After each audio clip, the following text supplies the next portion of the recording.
Any thoughts? Well, I cook with coconut. I fry with coconut oil. Yeah, so do I, Jeff. I only use coconut oil. Yeah. So is that any good, Susie? Because they recommend that at Holland and Barrett's. Yes, it is a lot more stable than any of your liquid oils. Yes. So it's not a bad one. Right. Okay. Provided we don't burn it. Right. Does it affect the flavour at all? The coconut, not strongly, no. No. Usually there's so many other, well, there's it's often a lot of garlic in what I'm making, so you don't always notice. But no, I haven't.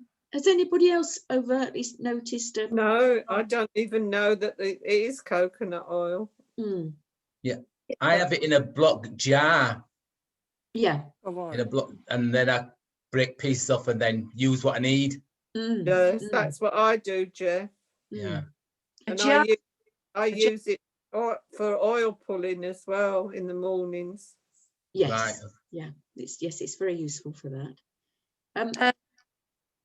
I can't see anybody actually on gallery, so Oh, No, no, they you're not.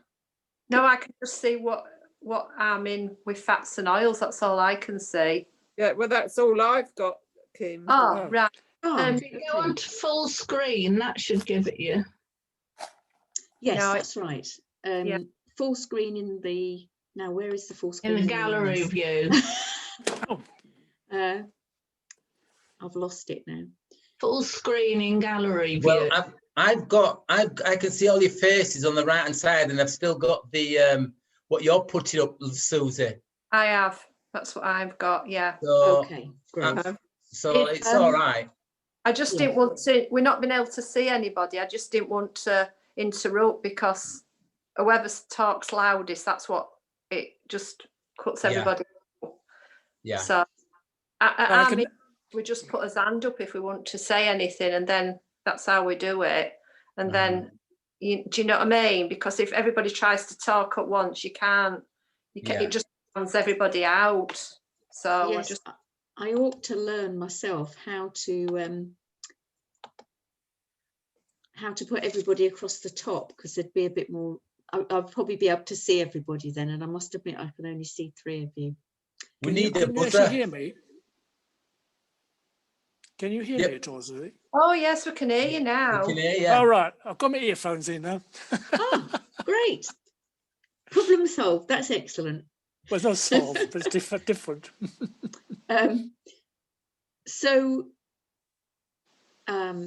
Right, back to oils. So as it says here, if we fry with oils and fats once, it won't hurt us at all. It's just that if we're not careful with the way we use oils and the way that we heat them, the toxic substances that are produced when we do overheat them or make them burn do accumulate, because your liver can't always detoxify all of it out of the body, and that's when you start to get a problem, because those toxic substances can damage your cells and also interfere with your biochemistry in your body. So one of the first things that happens as soon as you open the bottle and you pour some oil into a pan is that exposing it to the air causes it to oxidize.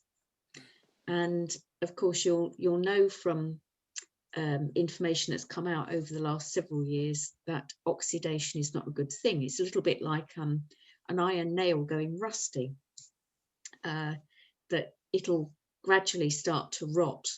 And so with the case of oils, it's that they start to go rancid immediately. And when that happens,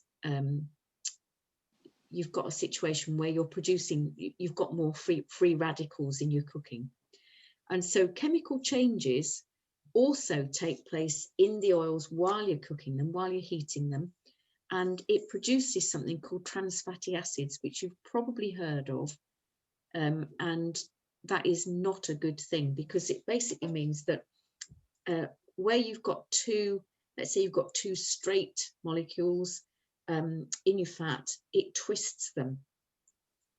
And other than that, you have other oxidation products that are far more toxic even than the trans fatty acids, called, for example, dimers and polymers. And in industry, dimers made from oils are used for resins and adhesives, and polymers made from oil are used for plastic and resin. So if you can imagine, you don't really want those sorts of things in your body. No. And so what they know about when we make an oil smoke, we've heated it so much that we make it smoke, and you can smell it yourself when the oil's burned, is that it can cause lung cancer. So people who do frying for a living are 4 times as likely to get lung cancer than anybody else. All right. So what happens if we actually brown food in the fat? Well, firstly, you damage the nutrients in it, and so they're not accessible to you. But proteins turn into something called acrolein, which is carcinogenic.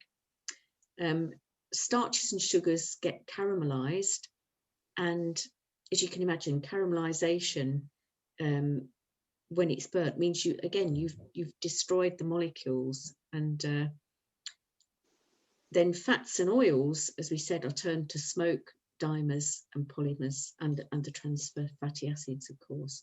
And so generally speaking, it's not a good thing to eat browned food, because they know that, as I say, at least the proteins, the starches and the sugars are cancer forming. And so in order to minimize that damage, there are some oils and there are some frying methods that are somewhat safer than others. Now, essential fatty acids such as flax oil, sunflower oil, what else? Pumpkin seed oil, for example, are totally unacceptable for frying, because when you heat them, they are damaged very, very quickly. In fact, even as soon as you open the bottle and the oxidization starts to hit them, they start to go rancid. And this is why oils like that should always really be parked in brown glass bottles, because they go off so quickly, and light coming through a plain bottle would damage them. So saturated fats are far more stable when they're heated. But, and this is the experience that got me investigating oils a bit more last year, because I'd started to cook something, and I'd put the bit of coconut oil into the pan, and the phone rang, the door bell rang, something like that, and I went to sort out whatever it was, can't remember what it was now, but when I came back into the kitchen, the coconut oil had burned, and it really smelt horrible. And it had burnt to the side of the pan where the smoke had gone, and to this date I have not managed to get that mark off the pan. And it started me having a look at smoke points of oils, and what I was very interested to find is that actually olive oil has an even slightly higher smoke point than coconut oil, which is interesting. It's only about 10 degrees, but it's the fact of the oil smoking that means you've actually totally damaged them. And so I've even, I mean, it's something I've always done over the years, but I'll talk about another method I've used for frying food, if you like. So butter obviously is a saturated fat. It's solid at room temperature. You've got your coconut oil, solid at room temperature. You've got things like lard, things like goose fat. They're all solid at room temperature. And that means that they are far more stable when you heat them, which means that there is much less damage. But of course, saturated fats, you don't want too many of those coming in the diet because they, you know, can create their own problems. You don't want an over amount of saturated fats. So then for low temperature frying, and by that I really mean gentle sauteing, that you sort of maybe preparing some veggies for a soup or for a stew or something like that, then it is also possible to use some unrefined olive oil or avocado oil. So they're stable at more stable at low temperatures, because there isn't any, you know, the essential fats in them are low.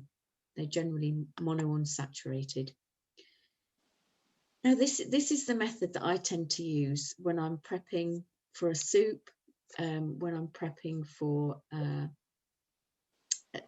beanie stew or something like that. And it's a method that's been used by traditional Chinese cooks for centuries.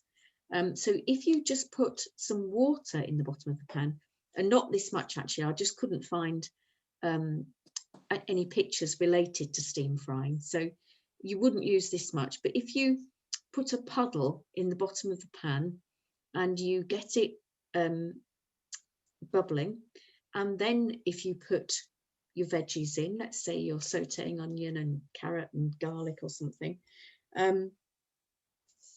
gradually it produces a very similar effect to frying, in the sense that you've only got a little bit of liquid in there, so you've got some nice steam keeping the vegetables moist, and that means that you won't damage, you won't burn them. But you do need every now and again to put a little spoonful of water in, because it will evaporate, but it creates quite a similar cooking effect as frying, but without the burnt oil, because you're keeping the temperature to 100 degrees, because that's the point at which water boils. So water keeps the temperature down.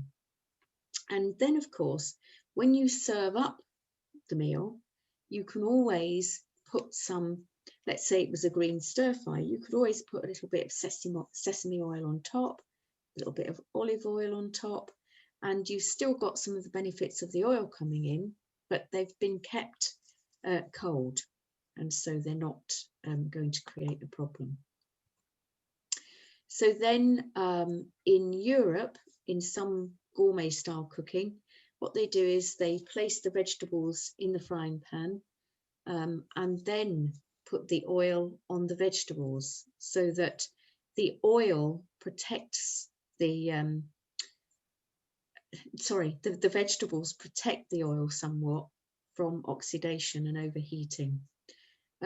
So again, you'd still need to cook very gently, but it's not quite as damaging as putting, it's that thing where, if we put the oil in the pan and then we heat it, and you can see it slightly starting to smoke, or go very, very thin the bottom of the pan, you need to get your food in there with it before anything like that happens, in spite of what they say about heating to high temperature and then putting your food in. So as we said, essential fatty acids shouldn't be used for frying at all, such as your flax oil, pumpkin seed oil, sunflower oil. And the unfortunate thing is that when we refine oils, they lose many of their protective natural nutrients, such as lecithin, which helps emulsify the oil, the carotenes in the oil, which are like, vitamin A derivatives, tocopherols, vitamin E derivatives, phytosterols, which are other plant colours and so on in the oil. That, for example, they know now that one of the biggest reasons olive oil is healthful is not because of the omega-9 monounsaturated fat in it. It's because of the colours and the phytonutrients in the olive oil that it's beneficial. So we've already said about avoiding pouring oil into a pan and letting it heat and smoke. Couple of things. What they've found in studies with oil is if you keep it at 215 degrees C for 15 minutes or more, it causes atherosclerosis in experimental animals. And so the arteries will start to clog with the residues of that. And I don't know if anybody has ever sort of come across local fish and chip shop policies. I think I heard that there's one in Ackworth that sort of changed their fat every Monday or something. And I think I heard that via someone who was going to collect the oil to use to run their car. They were processing it to use to run their car instead of diesel. And in these sort of commercial, frying operations like fish and chip shops, Kentucky Fried, the same batch of oil can be kept at those high temperatures constantly for days. And the only thing really that stops it being horrendously damaging is because they will have to, because of evaporation and so on, they will have to add more fresh oil fairly often to top up the oil that's lost during cooking, because it gathers around the food, of course, and is served up with the food. And I'm not saying never have fish and chips. I'm just saying go on a Monday when the go on a Monday when the fat's fresh. So interestingly, sulfur can minimize the free radical damage that occurs when you're, from the oil oxidizing, at least. And so if you're sauteing some onions and garlic, the sulfur in those can contribute to protecting those. So looking at a little order of oils least damaged by high temperatures and oxygen, it's really things like your butter, your lards, that kind of thing, goose fat, your tropical fats in this order. And then lastly, very lastly really, sesame oil and olive oil. Now, all of these recommendations are by a gentleman who I've kind of known about since late 1990s, and he was writing about fats in late mid 1980s, and his name's Udo Erasmus, and he has been kind of the guru of eating healthy fats and not heating them. So ideally for optimum health, if you're trying to reverse a chronic condition by natural means, the ideal is not to fry or deep fry at all. But obviously a bit of steam frying is, or steaming, lightly while you're cooking is another matter. Any thoughts? Yes, definitely use more steam frying. I do use it a bit, but I do use